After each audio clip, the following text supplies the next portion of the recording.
Kemudian Linsin pun kini menuju lantai 5 bawah tanah. Sesampainya di sana, Linsin nyatanya telah ditunggu oleh para petugas bersenjata. Dalam pikiran Linsin ini seperti yang dirinya duga, bertemu Liu Chance memang tak pernah membawa hal baik. Dirinya membuang-buang waktu dan akhirnya ketahuan oleh pihak lawan. Lalu Pak He meminta Linsin untuk mengatakan identitasnya serta tujuannya. Linsin punya 1 menit untuk menjelaskannya. Dan setelahnya dirinya bisa membuat Linsin mati lebih cepat. Linsin pun bertanya dengan ekspresi cabulnya. Jika dirinya tidak mau bicara apa yang akan terjadi, apa yang bisa Pak He lakukan? Pak He pun menekankan bahwa dirinya akan menangkap Linsin dan menggunakan metode paling lembut untuk membuat Linsin mengakui semuanya. Mengorek setiap rahasia terdalam dari Linsin sampai Linsin memohon agar dirinya mengakhiri hidup Linsin. Dan segera Pak He meminta petugas melepaskan tembakan teaser. Namun, Linsin dengan cepat menghindari semua serangan ini. Dan petugas pun sangat kaget melihat Linsin nyatanya sudah berada di dekat mereka. Dan tanpa banyak gerakan Linsin pun mendorongkan para penjaga yang membuat semua petugas dilumpuhkan. Pak He pun tertawa melihat hal ini dan mengatakan bahwa ternyata seperti ini tak perlu disiksa segala. Linsin terlalu mudah dibaca. Hanya mahasiswa miskin dengan sedikit kemampuan bertarung secara tidak sengaja mengungkap rahasia klinik kecantikan, lalu dengan gobloknya berpikir bisa menegakkan keadilan. Dan Linsin bahkan tidak menelepon polisi. Apakah Linsin pikir Linsin ini pahlawan? Linsin pun seketika bertanya, bagaimana Pak He tahu dirinya belum menelepon polisi? Pak He pun balik bertanya, apakah Linsin mau tahu? Maka tanyakan saja langsung pada Pak Lurah. Dan seketika melepaskan tembakannya. Dalam pikiran Pak He, dirinya adalah pemegang rekor penarikan pistol tercepat di Wild West Amerika. Bisa menarik membidik dan mengenai target dalam jarak 3 meter hanya dalam 0,21 detik. Dirinya sedikit lebih lambat, tapi masih bisa melakukannya dengan 0,3 detik. Dalam jarak ini bahkan Thanos pun tidak bisa menghindarinya. Namun, nyatanya Linsin dengan cepat melakukan melompat hingga menghindari jalur tembakan serta memberikan serangan hingga membuat pakai tergantung di atas lantai. Linsin pun bertanya, apakah ini dalang dibalik semuanya? Kelihatannya agak cupu. Namun Linsin tidak terlalu menghiraukannya dan lanjut melakukan penelusuran untuk mencari si cantik Clara. Lalu Linsin yang memeriksa ponselnya mengetahui bahwa di sini tidak ada sinyal. Dengan ini dirinya akan cari orang lebih dulu dan hubungi polisi. Lalu saat sampai di sebuah ruangan, Linsin mendapati seorang wanita yang tengah berbaring. Linsin pun bertanya-tanya dalam pikirannya apakah ini si cantik. Namun setelah diperiksa, ternyata itu bukan si cantik Clara. Wanita ini pun seketika panik dan meminta Linsin untuk tidak mendekat serta bertanya siapa Linsin. Wanita ini juga mengatakan bahwa ada sesuatu yang tidak beres dengan rumah sakit ini. Dirinya akan menelepon polisi. Linsin pun meminta wanita ini untuk tidak takut. Para penjahat sudah dirinya tangani dan sekarang sudah aman. Wanita ini pun bertanya, apakah itu sungguhan? Wanita ini pun bernapas lega dan akhirnya dirinya bisa pulang. Dan di saat yang sama, sistem serangan balik mendeteksi kecantikan tingkat tinggi. Dan diketahui wanita ini bernama Jijin berusia 29 tahun. Tingkat kesukaan saat ini adalah minus 20%. Linsin pun agak kaget menemukan target serangan balik di sini. Dia bahkan belum pernah operasi plastik. Linsin pun berharap sistemnya tidak error. Selain itu, tingkat kesukaannya juga minus 20%. Namun Linsin tidak terlalu mempedulikan hal ini dan segera berbalik pergi. Dirinya akan mencari si cantik lebih dulu. Namun di saat itu Jijin tiba-tiba mengeluarkan sebuah alat. Dan seketika menyemprotkan alat itu kepada Linsin. Dan sistem mendeteksi bahwa ini adalah obat penenang kuat. Hingga Linsin seketika jatuh pingsan. Namun berkat skill pasif detoksifikasi aktif, efek penang kuat dihapus dan tidak ada cooldown untuk skill pasif ini. Hingga pada akhirnya Linsin mencoba untuk berpura-pura pingsan. Lalu tak berselang lama, Pak He datang ditemani oleh petugas lain. Pak He pun seketika menundukkan kepalanya serta meminta maaf kepada Jijin yang merupakan bosnya. Para petugas wanita seketika mendekat kepada Jijin dan membantunya untuk mengganti pakaiannya. Jijin menyebut karena kemampuan menarik pistol Pak He masih ada gunanya. Potong 2 jari Pak He dan ingat pelajaran ini. Tidak akan ada kesempatan kedua. Pak He pun mengerti dan seketika Pak He memotong jarinya sendiri di tempat itu. Jijin pun meminta mereka untuk mengirim sisa budak utang ke pasar dan bawa Linsin itu juga. Ada profesional yang menanganinya. Mereka pun mengerti. Lalu Jijin menilai bahwa Linsin hampir saja menghancurkan rumah sakitnya. Untungnya pecundang tetaplah pecundang. Di samping itu, Linsen pun menilai bahwa korban yang dirinya selamatkan, tapi tingkat kesukaannya masih minus 20%. Mana mungkin dirinya tidak waspada. Tapi karena misi serangan balik ini dipaksakan oleh sistem goblok ini, dan si cantik Clara masih hilang, dirinya akan berpura-pura tolol dulu dan lihat apa yang Jijin sembunyikan. Lalu kini Linsin sampai di kereta bawah tanah. Dan segera Linsin dibawa pergi menggunakan kereta ini. Linsin pun menilai bahwa tidak ada peta jalur kereta. Sepertinya ini jalur kereta bawah tanah yang sudah lama ditinggalkan. Menggunakan kereta bawah tanah untuk transportasi. Organisasi kriminal ini skalanya tidak kecil.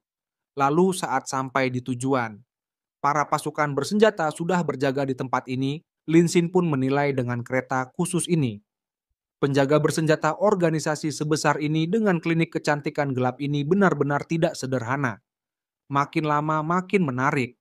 Lalu saat ini Linsin telah ditempatkan di sebuah penjara, dan seorang petugas wanita memberitahu pekerja pria yang bernama si Duloh dan si Abdul bahwa Linsin dijatuhkan langsung oleh bos. Awasi dia jangan sampai kabur. Setelah Linsin sadar interogasi dengan sangat teliti, bos ingin tahu segalanya. Si Duloh menyebut bahwa kandang anjing ini terbuat dari baja anti tahan karat. Bahkan kalau Superman datang pun tidak bisa kabur. Si Abdul mengatakan bisa membuat Thorn Queen turun tangan langsung. Linsin benar-benar punya nilai tinggi. Mereka meminta bos untuk tenang soal interogasi mereka profesional. Lalu di saat itu Linsin mendengar sebuah keributan di ruangan lain, seperti sebuah acara lelang. Linsin menyadari bahwa ini adalah tempat lelang budak. Target pembalasan tadi bilang sisa budak dipindahkan ke sini. Artinya, sangat mungkin si cantik sudah dipindahkan ke sini bersama kelompok sebelumnya dan sekarang sedang dilelang. Lalu Linsin pun kini merasa bahwa saatnya untuk bergerak. Lalu si Duloh dan si Abdul melihat bahwa Linsin sudah sadar. Sangat senang ini menghemat banyak waktu. Si Duloh pun meminta si Abdul untuk membawa Linsin keluar lalu potong jadi cincangan. Si Abdul pun mengerti yang artinya interogasi dulu baru dicincang. Namun tanpa perlu menunggu mereka bergerak, Linsin lebih dulu keluar. Dengan kekuatan tangan God Hand-nya, dirinya mematahkan jari-jari juruji besi. Linsin pun mengatakan bahwa dirinya akan keluar sekarang. Dan hal ini membuat mereka berdua kaget serta panik. Kemudian berpindah keluar ruangan. Saat ini di depan ruang lelang, para penjaga dan petugas telah berjaga. Petugas pun menyapa seseorang dengan nama Tuan Jin dan mempersilakannya masuk karena ada di dalam daftar undangan. Di saat yang sama, Linsin berjalan menuju lelang dengan pakaian formalnya. Itu pakaian dari mana coba bangsat? Di saat itu, Linsin ditahan petugas dan meminta Linsin untuk menyebutkan nomor registrasinya. Lalu Linsin mengatakan kata miskin tapi cuma punya uang. Dan data ini tidak ditemukan. Petugas pun meminta maaf sistem mereka tidak menemukan nama tersebut. Linsin pun bertanya apakah mereka percaya sistem rusak itu atau percaya pada matanya sendiri.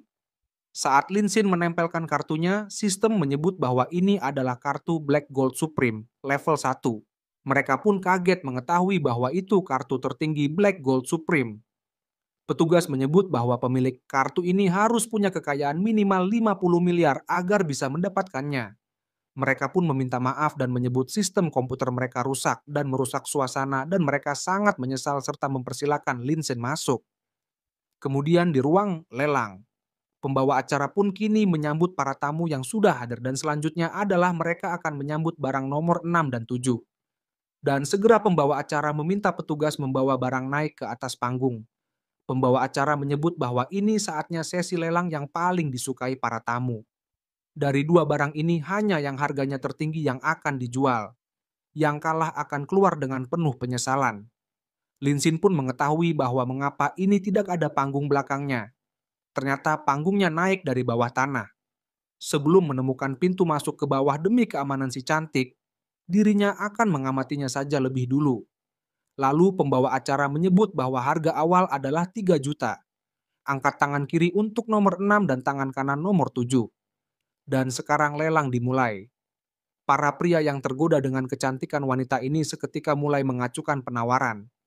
Nomor 6 dan nomor 7 juga kini saling bersaing untuk menarik perhatian para tamu agar terpilih. Hingga nomor 7 mulai mengeluarkan senjatanya. Para tamu meminta nomor 7 untuk menahan posisinya. Mereka akan angkat minta tangan untuknya. Linsin pun bertanya-tanya apakah ini yang disebut budak. Gadis-gadis ini sudah dicuci otak oleh nilai-nilai yang menyimpang dengan rela menjadikan diri mereka barang dagangan. Bahkan bangga karenanya mereka terlihat korban, tapi tidak sepenuhnya korban. Dalam sistem lelang seperti ini bukan hanya barang yang bersaing. Para tamu juga bersaing agar barang yang mereka inginkan tidak kalah. Dalam suasana yang gila dan penuh ketegangan, nilai nyata dari budak sudah tidak penting lagi. Karena itu lelang ilegal ini bisa menarik banyak orang kaya. Hingga pada akhirnya pembawa acara mengumumkan bahwa nomor 7 menang dengan nilai 18 juta. Pembawa acara pun mengucapkan selamat kepada tamu kolektor budak yang memenangkan lelang kali ini. Lalu di tengah-tengah acara ini tiba-tiba seorang gadis hadir hingga menarik perhatian para tamu. Dan wanita ini adalah Jijin si Thorn Queen. Para tamu menyebut bahwa Jijin hanya muncul sebulan sekali dan mereka beruntung bisa melihatnya langsung. Lalu di saat itu Linsin pun bertanya kepada tamu lain siapa Thorn Queen itu. Orang ini pun sedikit heran melihat Linsin mengetahuinya. Thorn Queen adalah Ratu Underground Diamond City menguasai dunia hitam dan putih. Banyak organisasi yang gagal dalam suatu urusan atau tidak bisa menemukan seseorang. Semuanya meminta bantuan Thorn Queen. Bisnis ilegal di bawah namanya sudah tidak terhitung jumlahnya. Tidak ada yang tahu seberapa besar kekayaan dan koneksinya. Katanya dia jago bela diri, tekniknya aneh dan kejam.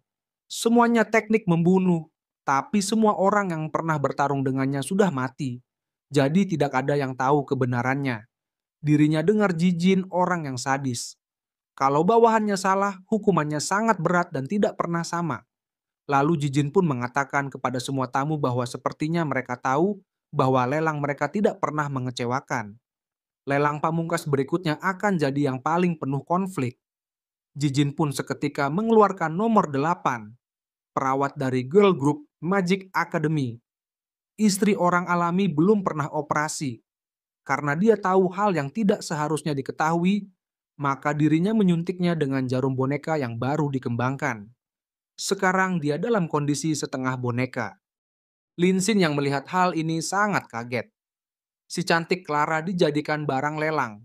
Lalu Jijin menyebut bahwa hal yang paling menarik dari serum boneka adalah kemampuannya menghipnotis otak pada level bawah sadar paling dasar. Dirinya menanamkan sebuah kata cetak di dalam diri si cantik Clara. Orang pertama yang mengucapkan kata cetak padanya akan diakui sebagai satu-satunya tuannya. Dengan tubuh alami dan jiwa yang mudah dibentuk, dia membawa kemungkinan tak terbatas. Semua tergantung bagaimana mereka ingin membentuknya. Linsin yang mendengar hal ini menilai bahwa ini bisa jadi merepotkan. Kemudian Jijin juga menyebut bahwa nomor 9 adalah manusia buatan yang dikenal sebagai kesempurnaan. Dari ujung kepala sampai ujung kaki luar dalam. Dia telah menjalani operasi plastik paling halus. Dia adalah puncak dari girl group Magical Academy karena dia mengambil terlalu banyak pinjaman operasi plastik dan tidak bisa melunasi hutangnya. Dia dengan sukarela menaruh dirinya untuk dilelang. Dia akan menjadi manusia buatan yang paling sempurna dan paling setia. Alami versus sepenuhnya rekonstruksi. Tawaran dimulai dari angka 8 juta dan lelang pun dimulai. Para tamu seketika menggila dan menyebut bahwa mereka paling suka istri seksi yang matang. Istri plus perawat jadi satu. Itu hal yang tidak bisa ditolak. Namun sebagian dari mereka juga menyukai nomor 9 karena kulitnya berkilauan. Hingga perang tawaran pun dimulai. Kini tawaran untuk si cantik telah mencapai angka 32 juta. Pembawa acara pun bertanya apakah tidak ada yang ingin menawar lagi. Saat pembawa acara ini ingin memukul palunya. Nomor 9. seketika melakukan sesuatu hingga membuat semua mata tamu tertuju kepadanya. Nomor 9 menggambar sebuah roket dengan lidahnya. Dan hal ini membuat para tamu kembali menggila dan memberikan tawaran kepada nomor 9. Hingga seseorang menawar nomor 9 dengan angka 50 juta. Pria ini menekankan bahwa tidak ada yang bisa merebutnya dari dirinya. Orang-orang pun merasa sial, bos, dan sudah bergerak. Mereka tidak punya peluang sekarang. Lalu di saat itu Lin Xin pun mulai mengangkat tangannya. Pembawa acara pun bertanya, tawaran akan diberikan kepada siapa? Lin Xin mengatakan bahwa dirinya menawar nomor 8 dengan harga 600 juta. Lin Xin menilai bahwa awalnya dirinya pikir kalau dirinya tidak bisa memakai dana serangan balik, dirinya harus pakai uangnya sendiri untuk menawar si cantik. Dan masalah sebenarnya adalah bagaimana cara mengembalikan uang itu. Tapi ternyata sistem secara otomatis menghitung uang lelang itu sebagai pengeluaran untuk target serangan balik barunya. Dengan begitu dirinya bisa menghabiskan dana serangan balik yang dirinya inginkan. Lalu bos dan kembali menaikkan tawaran untuk nomor 9 sebesar 510 juta. Bos dan pun seketika menegur Lin Xin dan menyebutnya sebagai pendatang baru, serta bertanya apakah Lin Xin tidak mendengarnya tadi.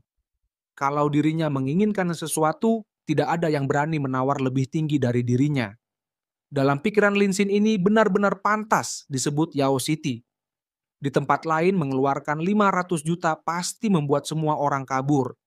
Tapi di sini masih ada yang bisa menandinginya. Kembali Lin Xin mengangkat tangannya dan menaikkan tawarannya untuk nomor 8 sebesar 1,5 miliar. Hal ini pun membuat Jijin kaget. Bos dan seketika bereaksi dan bertanya, apakah Lin Xin goblok? Menghabiskan 1,5 miliar untuk budak utang. Lin Xin pikir ini beli tanah atau perusahaan. Bahkan miliarder pun tidak belanja seperti itu. Lin Xin pun menanggapi ini dan menyebut bahwa itu adalah uangnya. Bagaimana dirinya menghabiskannya terserah pada dirinya, bukan urusan bos dan. Bos dan seketika terdiam dengan kata-kata ini. Orang-orang pun mengatakan bahwa bos dan kalah untuk pertama kalinya.